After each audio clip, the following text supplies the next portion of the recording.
Modifier la taille d'un champ. Vous pouvez modifier la taille d'un champ vide ou contenant déjà des données.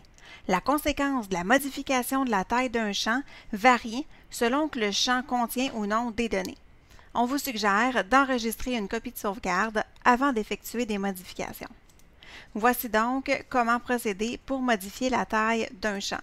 Donc, on va premièrement ouvrir une table et on va passer en mode création.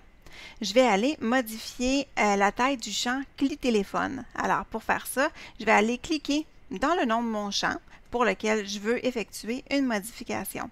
Et ensuite, où est-ce que je vais trouver la taille de mon champ? Je vais la trouver dans la section inférieure, dans les propriétés du champ. Et en fait, la taille du champ, c'est la première propriété.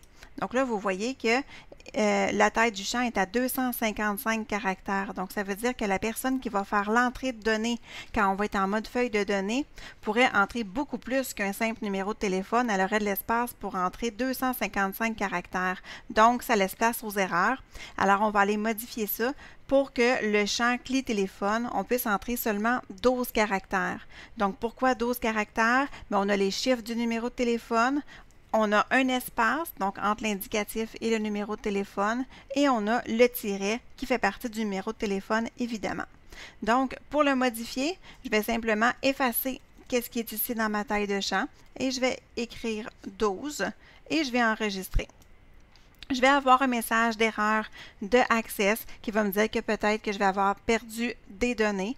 Donc, c'est le risque à prendre si on a déjà des données qui sont dans notre champ. Donc, si par exemple dans ce champ-là, j'ai un champ ou un enregistrement qui a plus que 12 caractères dans le champ clé-téléphone, bien, tout ce qui dépasse le 12 caractères va être perdu. Donc, c'est pour ça qu'on doit faire bien attention quand on fait des modifications dans les propriétés des champs. Alors, moi, je vais cliquer sur « Oui » parce que je sais que tout est correct dans ma base de données. Ensuite, on enregistre. Et voilà, c'est tout. C'est comme ça qu'on peut modifier la taille d'un champ dans Access.